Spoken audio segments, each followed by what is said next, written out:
خوش آمدید، ایک بار پھر آپ کی خدمت میں حاضر ہیں اور آپ دیکھ رہے ہیں نیوز ون سے براہ راست برکت رمضان کی یہ نشریات، اور چلتے ہیں اس سیگمنٹ کی جانب جس میں روزانہ ایک ریسیپی بنائی جاتی ہے، سکھائی جاتی ہے اور کھائی بھی جاتی ہے۔ سیگمنٹ کا نام ہے افطار مزیدار۔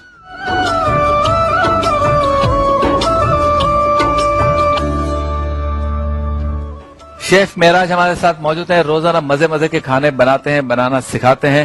السلام علیکم، کیسے ہیں آپ؟ خیریت سے ہیں؟ وعلیکم السلام۔ آج آپ، میں نے سنا ہے کہ ایک ایسی چیز بنا رہے ہیں جو افطار میں ہمارے ہاں مشرقی ممالک میں بالخصوص ہندوستان، پاکستان، بنگلہ دیش، سری لنکا میں بھی غالباً بہت زیادہ پکائی جاتی ہے۔ ماش کی دال کا وڑا، ماش کی دال کا وڑا۔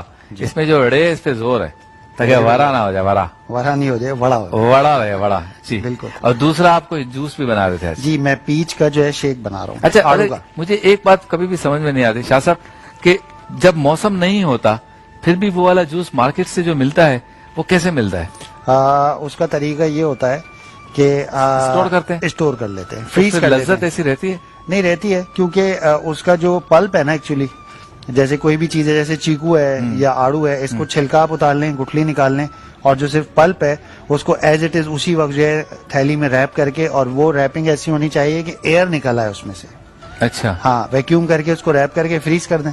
مطلب ایک پروسیس ہے، پروسیس ہے، مطلب ایسے نہیں کہ آم رکھ دیا۔ ہاں، وہ اس میں پھر برف آ جاتی ہے، وہ اس کا ٹیسٹ خراب کر دے گی۔ پتہ چلا کہ کر دیں گے اس کی ہوا نکال کے، تو وہ 1 سال 2 سال کے لیے اس کا، مطلب جون جولائی میں اگر آم آئے جیسے اور ایسے ہی ہم اس کو فریج میں رکھ دیں کہ میں مارچ میں اس کا جوس نکالوں گا تو وہ خراب ہو جائے گا۔ اس کو جو آپ چھیلیں، گٹھلی نکالیں، اس کو تھیلی میں ڈالیں، اور اس کے اندر سے اس کو مطلب اس طریقے سے پیسٹ کر کے جیسے، اور اس کا ویکیوم کر لیں، اس میں ہوا نہ رہے۔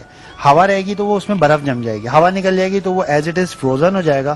اس کے بعد آپ اس کو سردیوں میں نکالیں اور شیک بنائیں مینگو کا۔ اللہ کی کیسی قدرت ہے کہ کچھ چیزوں کو ویسا ہی رہیں اس لیے پروسیس کیا جاتا ہے، اور کچھ چیزوں کو ساڑا جاتا ہے۔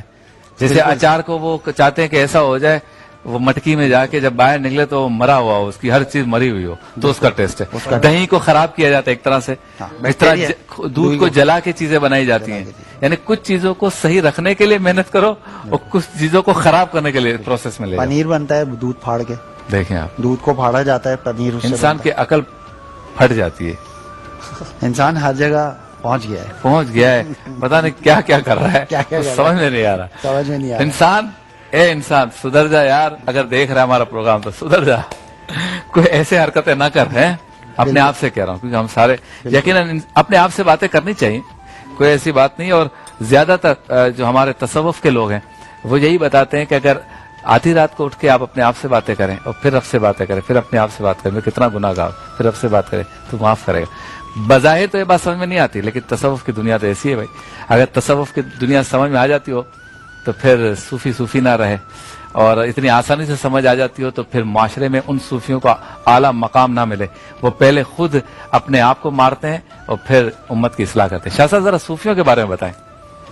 ہاں بات ہو گئی ہے تو ذرا صوفیوں کے بارے میں۔ حضرات صوفیاء کرام دیکھیے کہ ان کی تعریف تصوف کی یہ ہے کہ من تفقہ ولم یتصوف فقط تفسق، ومن تصوف ولم یتفقہ فقط تزندق، ومن جمع بینہما فقط تحقق۔ یہ امام مالک کا قول ہے کہ جس نے شریعت کا علم حاصل کیا اور اس پر عمل اللہ کی رضا اور جیسا حق تھا اخلاص کے ساتھ وہ نہ کر سکا تو وہ گناہگار ہو جائے گا، اور جس نے فقہ حاصل کیا اس پر عمل نہ کیا وہ گناہگار ہوا، اور جس نے اخلاص اور اللہ کی رضا اور انانیت اور خود نمائی، تکبر، کبر، اپنے ایگو کو ختم نہیں کیا اور وہ فقہ کی طرف چلا گیا تو وہ گناہگار ہوا، اور جس نے اس چیز کو ختم کرنے کے لیے لگ گیا لیکن جو اس کی پریکٹیکل لائف کے جو عبادات تھی اس کو چھوڑ دیا تو وہ زندیق ہو گیا، اور جس نے دونوں کو قبول کر لیا وہ تحقیق پر پہنچ گیا۔ یعنی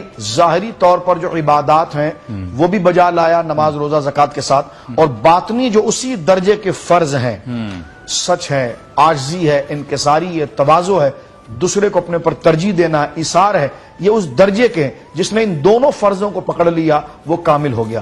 صوفی وہ ہوتا ہے کہ نماز کے فرض کے ساتھ ساتھ وہ سچ بولنے کے فرض کو بھی پکڑتا ہے۔ واہ واہ واہ واہ واہ۔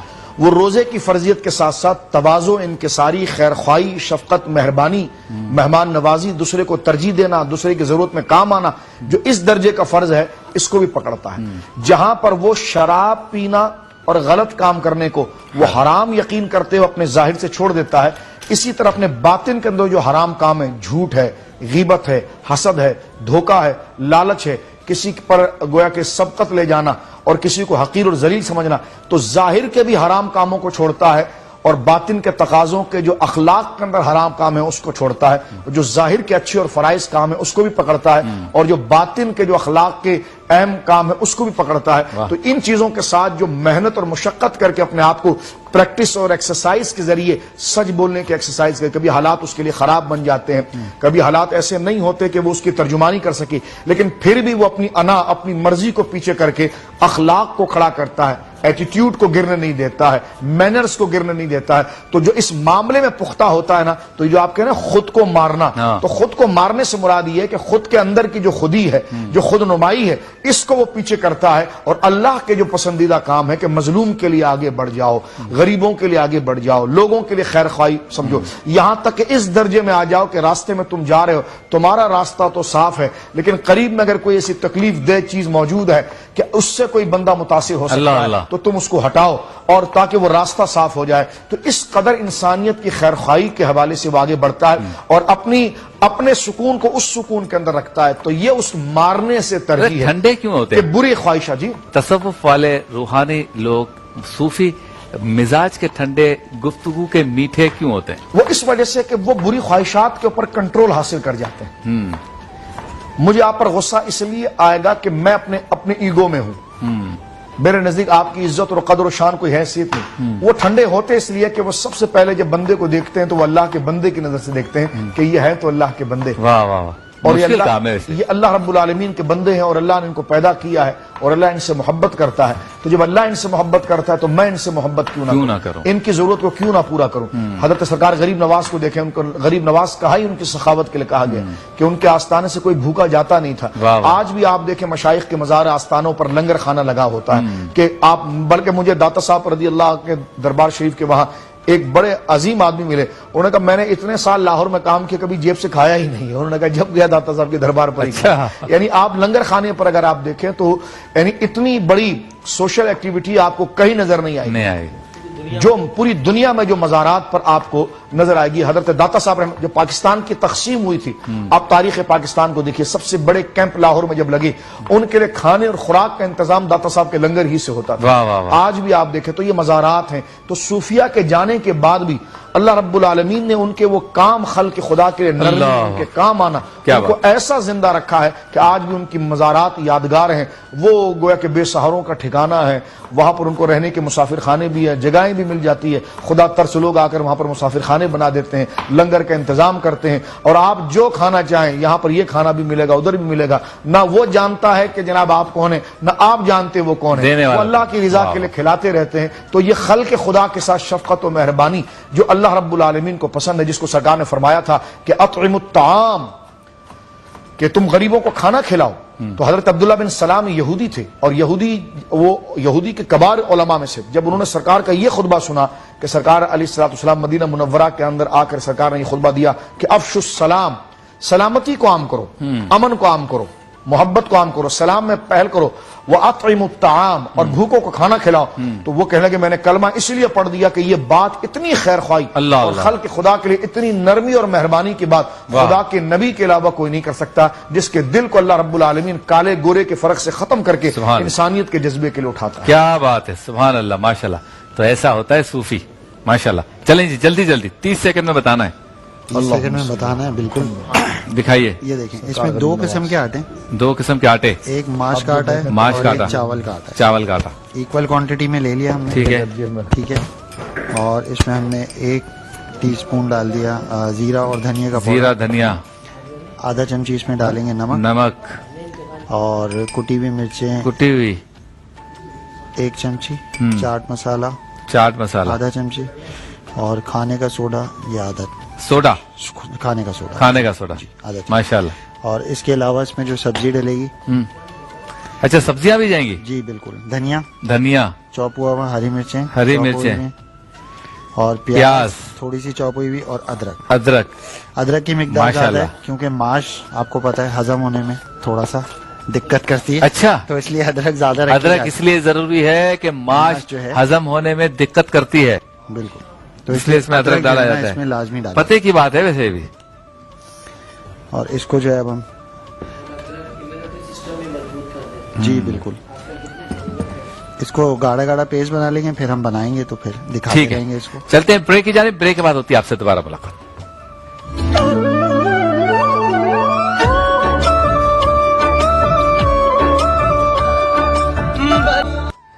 خوش آمدید ایک بار پھر آپ کی خدمت میں حاضر ہے بزم علم و عقیدت اور افطار مزیدار ساتھ ساتھ ہے. جی وڑا، وہ بھی ماش کی دال کا.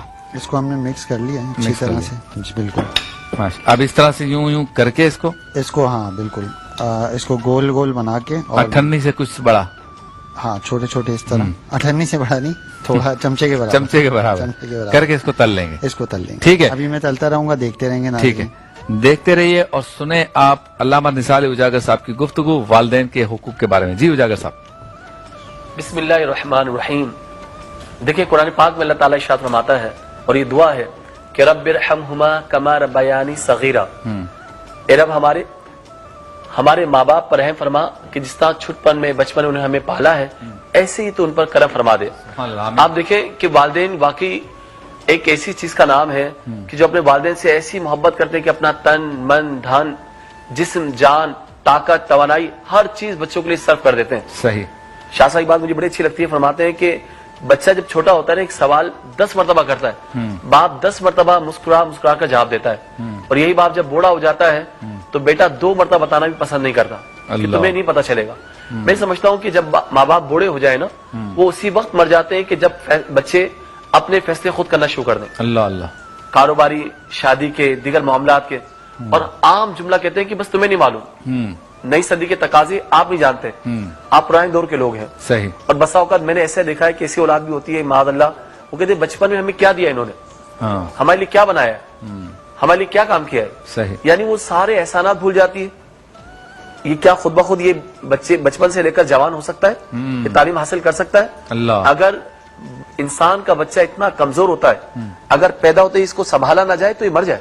اللہ اللہ. جانوروں کے بچے بڑے طاقتور پیدا ہوتے ہیں. آپ دیکھیں ابھی پیدا ہوا اور کچھ ہی دیر کے بعد بکری کا بچہ یا گائے کا بچہ اچھل کر دودھ پی رہا ہوتا ہے.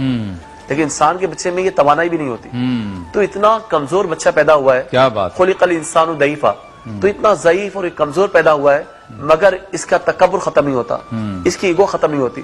تو ہر حال میں ہمیں غور کرنا چاہیے کہ ماں باپ کا اکرام کیا ہے، ہمیں احترام کس طرح کرنا چاہیے. اب اسی طریقے سے دیکھیں ایک صحابی کا ایک واقعہ عرض کر دیتا ہوں کہ ایک نوجوان صحابی حضور کی بارگاہ میں آئے، عرض کرتے ہیں کہ یا رسول اللہ میرے والد صاحب بغیر بتائے میرا پیسہ لے جاتے ہیں. اچھا. آپ ان کو سمجھائیں. بوڑھا باپ عصا کے سہارا عصا ٹیکتے ٹیکتے حضور کی بارگاہ میں آئے. حضور نے فرمایا کہ جوان بیٹا ہے بغیر بتائے پیسے کیوں لے جاتے ہو، پوچھ لیا کرو. بوڑھے باپ کی آنکھوں میں آنسو آ گئے. عرض کرتے ہیں یا رسول اللہ ایک وقت تھا جب میں کما سکتا تھا اور میرا بچہ کما نہیں سکتا تھا. میں نے ہمیشہ اپنا پیسہ اپنی اولاد کا پیسہ جانا بے درے خرچ کرتا رہا. آج میں بوڑھا ہو گیا ہوں، کمانے کے قابل نہیں رہا، آج میرے ہاتھوں میں طاقت نہیں رہی تو یا رسول اللہ مجھ سے چھپا چھپا کر پیسے رکھتا ہے. اچھا. آج اپنی ضرورت کے لیے پیسے کہاں سے لاؤں، صحیح آقا کہاں سے لاؤں.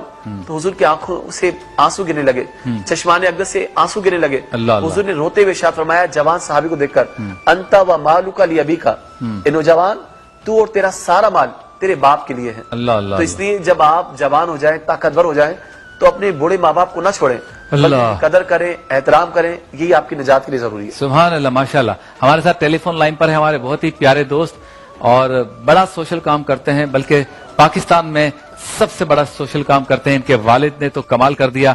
آج جتنی بھی فلاحی تنظیمیں ہیں یقیناً ان کے والد سے انہوں نے سیکھا ہے. عبدالستار ایدھی مرحوم سے سیکھا اور انہوں نے بتایا کہ سماجی کام کیسے کرتے ہیں، سماجی کام ہوتا کیا ہے، کس طرح سے اپنی زندگی کی ساری آسائشیں ترک کر کے اپنے مستقبل کے سارے پلانز ترک کر کے جو ہے وہ بندہ خلق خدا کی خدمت کرتا ہے. ان کے بیٹے میرے دوست فیصل ایدھی میرے ساتھ لائن پر ہیں. السلام علیکم. وعلیکم السلام. کیسے ہیں شبیر بھائی؟ اللہ کا شکر. فیصل سب سے پہلے بتائیے آپ کی طبیعت کیسی ہے؟